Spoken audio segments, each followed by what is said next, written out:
નમસ્કાર, આપ જોઈ રહ્યા છો સ્પાર્ક ટુડે ન્યૂઝ। ડભોઈ તાલુકાના ઢોલાર ગ્રામ પંચાયત નિર્મિત વડોદરા જિલ્લાની સૌપ્રથમ લાઇબ્રેરીનું ઉદ્ઘાટન કરાયું। ગ્રામ પંચાયતની દારૂ અને સોશિયલ મીડિયાના દૂષણ સામે લડવાની આ અનોખી પહેલ। હાલના સમયમાં દારૂ, સોશિયલ મીડિયા જેવા દૂષણો વધી રહ્યા છે, તેવા સમયે ડભોઈ તાલુકાના ઢોલાર ગામની પંચાયત દ્વારા નવીન પુસ્તકાલય બનાવી ઉત્તમ ઉદાહરણ પૂરું પાડવામાં આવ્યું છે। કોઈપણ સમાજ, સંસ્થા કે દેશ એ વ્યક્તિઓ થકી ચાલતો હોય છે અને દેશનું ભવિષ્ય એવા બાળકોને સુશિક્ષિત અને કાર્યદક્ષ બનાવવાનું કામ પુસ્તકો કરતા હોય છે। આ વાતને ધ્યાનમાં રાખી ગામના મહિલા સરપંચ સપનાબેન પટેલે આ કામગીરી કરવામાં આવી છે। સ્માર્ટ વિલેજ, સક્ષમ વિલેજના નારાને લઈ ચાલતા જિલ્લા યુવા મોરચાના અધ્યક્ષ દર્શિત બ્રહ્મભટ્ટ સહિતની યુવા ટીમ દ્વારા પ્રોજેક્ટની નીવ અંતર્ગત આ કામગીરીમાં મદદ કરી હોવાનું પણ સરપંચ દ્વારા જણાવવામાં આવ્યું। ફાર્માસેટ કંપનીના CSR ફંડના સહયોગ થકી ફલક્રમ સંસ્થા અને યુવા મોરચાની મદદથી ઢોલાર ગામમાં નવી લાઇબ્રેરીનું ઉદ્ઘાટન કરાયું છે, જેમાં અંદાજિત 700થી વધુ પુસ્તકો અત્યારે સમાવિષ્ટ કરવામાં આવી છે।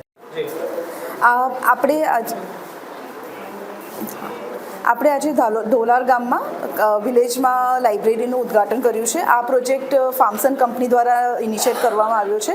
ફાર્મસન બેસિક ડ્રગ્સ પ્રાઇવેટ લિમિટેડ એમના CSR અંતર્ગત ઢોલાર ગામમાં આ લાઇબ્રેરીનું કામ કરવામાં આવ્યું છે, જે આજે પંચાયતને લોકાર્પણ કરવામાં આવ્યું છે।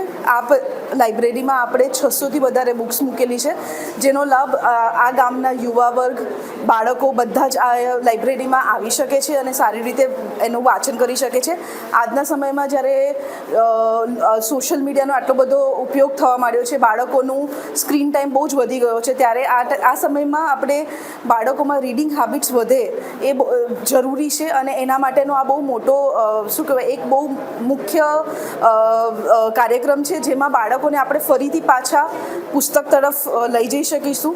પુસ્તક આપણે કહીએ છીએ કે પુસ્તક એ બાળકોનું અને દરેકનું એક બેસ્ટ ફ્રેન્ડ કહેવામાં આવતું હોય છે, પણ ધીરે ધીરે સોશિયલ મીડિયાના કારણે લોકોનો પુસ્તકો પ્રત્યેનો ઇન્ટરેસ્ટ ઓછો થઈ રહ્યો છે। આ કાર્યક્રમના માધ્યમથી આપણે દરેક લોકોને, ભલે યુવા વર્ગ હોય, બાળકો હોય કે મહિલા હોય કે વૃદ્ધ હોય, એ બધાને પાછા પુસ્તકો તરફ લાવી શકીશું। આ એક પંચાયતની બિલ્ડિંગની ઉપર જ છે, એટલે એક સેફ પ્લેસ છે, જ્યાં લોકો પોતાને જ્યારે સમયની અનુકૂળતા હોય એ પ્રમાણે અહીંયા આવી અને બુક વાંચી શકે છે, પોતાના ઘરે બુક લઈ પણ જઈ શકે છે। તો આજે અમને અહીંયા આવીને આ કાર્યક્રમ કરવાનો આનંદ છે। આપણે ગુજરાતી ભાષાની અંદર જે પણ સારા ઓથર છે, દરેકની સારામાં સારી પુસ્તકો અહીંયા મૂકવામાં આવી છે।